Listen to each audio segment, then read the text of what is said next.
নমস্কার বন্ধুরা, mother simple কিচেনের তরফ থেকে আমি অন্তশ্রী আপনাদের সকলকে জানাই স্বাগত। নতুন দিনে নতুন রেসিপি নিয়ে আমি আবার হাজির হয়ে গেছি। আজকে আমাদের রেসিপি পার্শে মাছের তেল ঝাল। একদম কম মশলায় এত সুন্দর একটা রেসিপি কী করে আপনারা সহজেই বানিয়ে নেবেন চলুন দেখে নেওয়া যাক। এর জন্য আমাদের প্রয়োজন পার্শে মাছ। আমি এখানে চারটে বড় বেশ ভালো সাইজের পার্শে মাছ দিয়েছি। মাছগুলোকে পরিষ্কার করে এবার আমি মাছের মধ্যে নুন আর হলুদ মাখিয়ে রাখবো। আর এখানে আমার লাগবে আলু। আমি এখানে একটা বড় সাইজের আলুকে পিস করে নিয়েছি। আপনারা আপনাদের মনের মতন পিস করে নেবেন। এবার মাছে নুন হলুদ মাখিয়ে আমাকে ভালো করে মাখিয়ে কিছুক্ষণের জন্য ম্যারিনেশন করে রেখে দিতে হবে। অন্তত 10 মিনিট আমি এটাকে ম্যারিনেট করব। দেখুন মাছগুলোতে ভালো করে হলুদ মাখিয়ে দিয়েছি। হলুদ নুনটা ভালো করে মাখিয়ে নিয়েছি।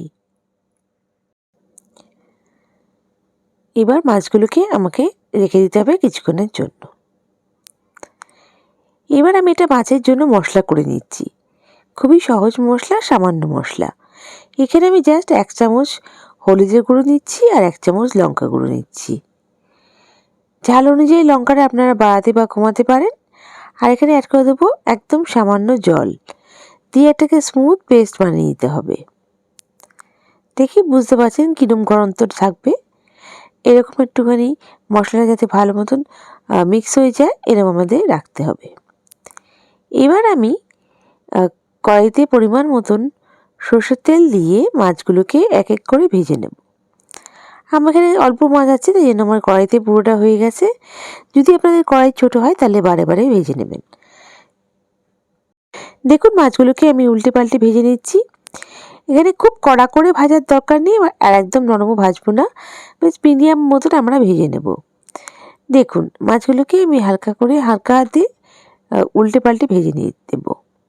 পার্শে মাছটা খুব নরম মাছ, এটা বেশি জোরে নাড়াচাড়া করলে কিন্তু ভেঙে যাবে। দেখুন মাছগুলো আমার ভাজছি এবং প্রায় ভাজা হয়ে এসছে। দেখুন মাছগুলোকে আমি তুলে রেখে দিচ্ছি। এবার আমি একই তেলে আলুগুলোকে ভেজে নেব। আলুগুলো ভাজার সময় আমি হালকা নুন আর হলুদের গুঁড়ো দিয়ে আলুগুলোকে ভেজে নিচ্ছি। দেখুন হালকা নুন দিলাম আর হলুদের গুঁড়ো দিয়ে আলুগুলোকে বেশ ভালো করে আমি ভেজে রাখছি। এখানে আলুগুলো একটু হালকা লাল করে ভাজছি যাতে আমার রান্নার সময় আলুগুলো সেদ্ধ হয়ে যায়। এখানে আমার 80% কুক থাকলে রান্নাটা খুব তাড়াতাড়ি হয়ে যাবে। দেখুন আলুগুলো বেশ ভালো লাল করে ভেজে আমি তুলে রাখছি। এবার এই তেলটাতেই আমি রান্নার প্রিপারেশনটা করে নেব। এখানে আমি অ্যাড করছি 1 চামচ কালো জিরে আর আমার যে বানিয়ে রাখা পেস্টটা আছে, আমি যেটা করেছি নুন হলুদ আর লঙ্কা গুঁড়ো দিয়ে সেইটা পেস্টটা আমি এখানে কিন্তু অ্যাড করব। মশলা বলতে এই দুটোই, আর কোনো মশলা এখানে ব্যবহার হবে না, কিন্তু খেতে খুবই সুস্বাদু এই রেসিপিটা হয়। দেখুন আমি বাটিতে যতটা দিলাম মশলা দিয়ে দিলাম আর বাটিটা গুলে আমি একটুখানি জল আমি এখানে অ্যাড করছি। দেখুন ভালো করে একটু কষিয়ে নিতে হবে। দেখেই বুঝতে পারছেন কতটা সুন্দর কালার চলে আসছে প্রথমেই। এবার আমি হালকা নুন এখানে অ্যাড করছি, স্বাদ অনুযায়ী নুন অ্যাড করে দিচ্ছি।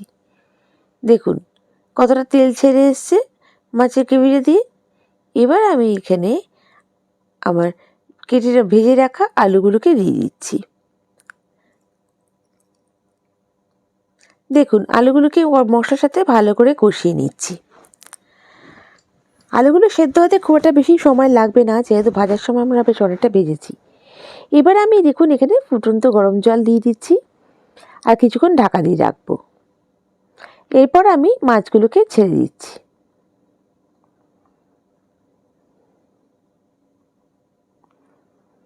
মাছগুলো বেশ আলতো হাতে ছাড়তে হবে, নাহলে কিন্তু ভেঙে যাওয়ার চান্স থাকবে। এবার আমি এখানে অ্যাড করে দিচ্ছি কাঁচা লঙ্কা। যেরকম ঝাল চান সেরকম আপনারা কাঁচা লঙ্কা দিয়ে দিতে পারেন। এবার ঢাকা দিয়ে রেখে দিলাম। আমার রেসিপিটা কিন্তু রেডি। এবার গরম ভাতের সঙ্গে আমি সার্ভ করব। বন্ধুরা আমার রেসিপিটা যদি ভালো লেগে থাকে প্লিজ লাইক করবেন, আর নতুন বন্ধুরা আমাকে সাবস্ক্রাইব করে আমার পাশে থেকে যাবেন প্লিজ। বেল বাটনটা প্রেস করবেন যাতে আমার রান্নার নোটিফিকেশানগুলো সবথেকে প্রথমে আপনারা পেয়ে যান। আপনাদের এক একটা লাইক কমেন্ট আমাকে মোটিভেট করে নতুন নতুন রেসিপি নিয়ে আসার জন্য। আর বন্ধুরা, আপনারা যদি ফেসবুক থেকে আমার রেসিপিটা দেখে থাকেন তাহলে আমার পেজটাকে ফলো করে লাইক করে দেবেন প্লিজ। আর আমার এই রেসিপিটা কেমন লাগলো আমায় কমেন্ট করে নিশ্চয়ই জানাবেন। নেক্সট রেসিপি নিয়ে আমি আবার হাজির হয়ে যাব। সবাই ভালো থাকবেন, সুস্থ থাকবেন। বাই।